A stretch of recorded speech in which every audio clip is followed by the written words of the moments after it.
धन्यवाद आप सब लोगों का। सारी बातें जो है वो सुजीत ने कह दी हैं। ये जो प्रथा है जहाँ हमको लगा कि हमें आप लोगों से मिलना चाहिए, बात करना चाहिए। जब मेरी पिछली फिल्म आई थी 3, उस समय हमने इसकी शुरुआत की। कई बार ऐसा होता है कि फिल्म हम लोग बनाते हैं, बनाने से पहले उसके प्रमोशन से जाते हैं, आप लोगों से मिलते हैं और हाथ जोड़ते हैं।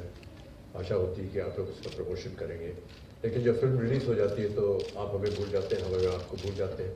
मुझे लगा कि क्यों ना फिल्म रिलीज़ होने के बाद अगर आप लोगों के मन के अंदर कोई ऐसे प्रश्न हो, कोई ऐसी डिबेट करने के विषय हो, तो हमें फिर से आपके सामने आना चाहिए। और क्योंकि मैं ऐसा मानता हूँ कि हमारे देश में ख़ासतौर से फिल्म इंडस्ट्री में डॉक्यूमेंटेशन की जो प्रथा है वो है नहीं। कई बार ऐसी बहुत सी बातें होती हैं जो हमारे मन में रह जाती हैं, जो आपके मन में रह जाती है, कभी बाहर नहीं आ पाती है।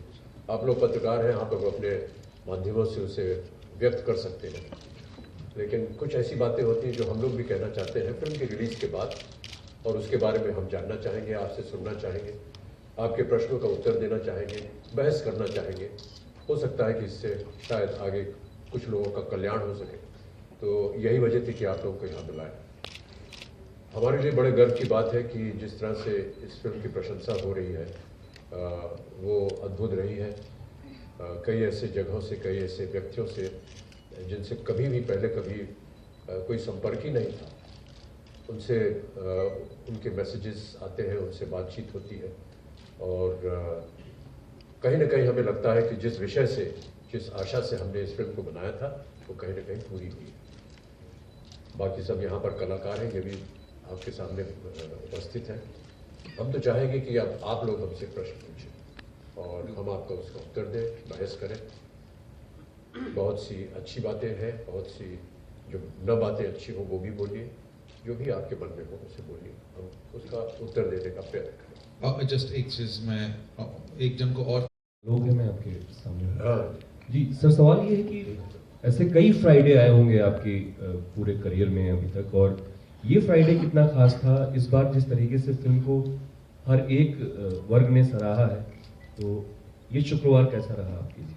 जी, यही मैं कह रहा था कि इस बार कुछ अजीब से वाक़या हुए और समझ में नहीं आया कि उनके साथ हम लोग जूझें कैसे, कैसे उसे स्वीकारा जाए। कोई यार हमारी टांग तो नहीं खींच रहा है, कोई ज़बरदस्ती तंज तो नहीं कर रहा है। ऐसा कई बार होता है। हम लोगों का जीवन ऐसा ही है।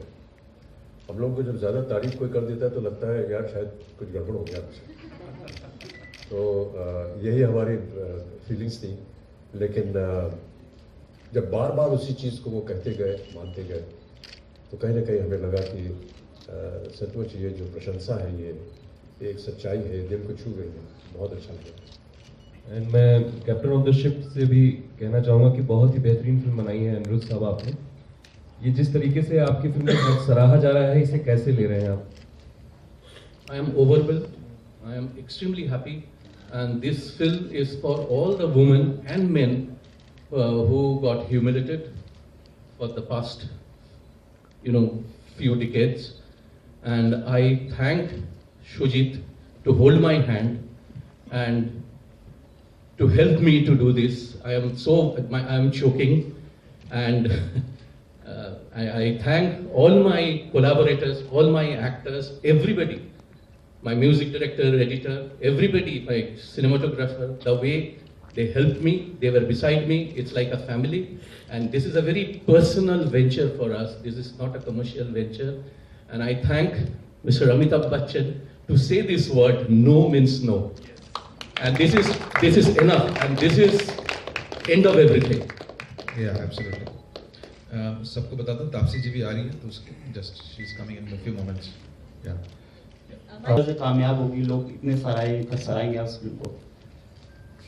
कामयाबी हमने कभी सोची नहीं थी। मुझे लगा, और जैसे कि कई बार हमने अपने इससे पहले जितने भी हमारा परिचय हुआ पत्रकारों से, हमने उनसे यही कहा कि जब सुजीत ये एक सोच लाए हमारे पास, वो विषय ही मेरे लिए प्रबल था। 2-3 मिनट में हमने कहा हाँ इस विषय पर हम काम करेंगे। उस समय मुझे मालूम नहीं था कि मेरा रोल क्या होगा, कहानी कैसी होगी, कौन मेरे साथ काम करेगा, कौन इसे बनाएगा, कौन इसका निर्देशन करेगा।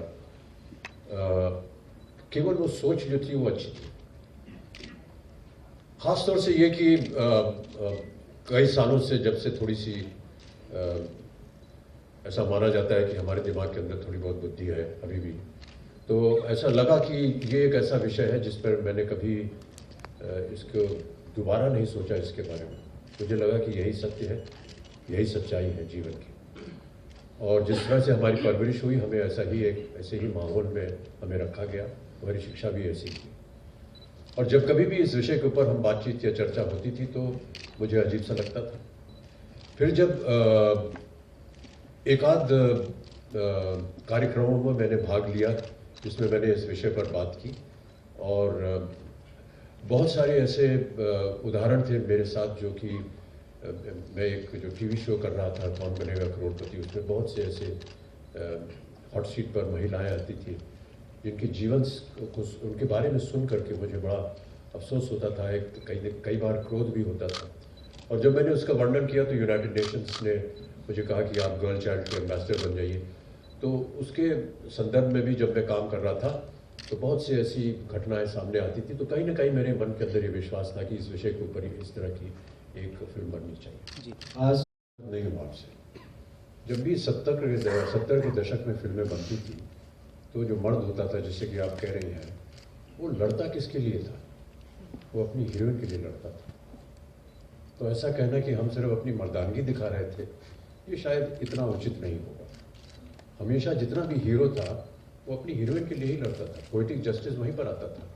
वो विलन को मारेगा, अच्छाई को सफलता मिलेगी, बुराई के ऊपर जीत होगी। तो ये सारी बातें तब से चली आ रही हैं। हाँ, हो सकता है कि जैसा आप कह रही हैं बहुत सारे मुद्दे बदल गए हैं और महिलाओं को प्राथमिकता दी जा रही है, होना भी चाहिए।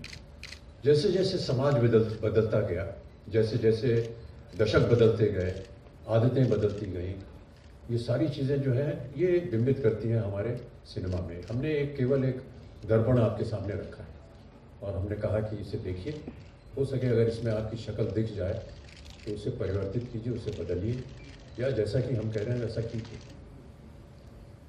सर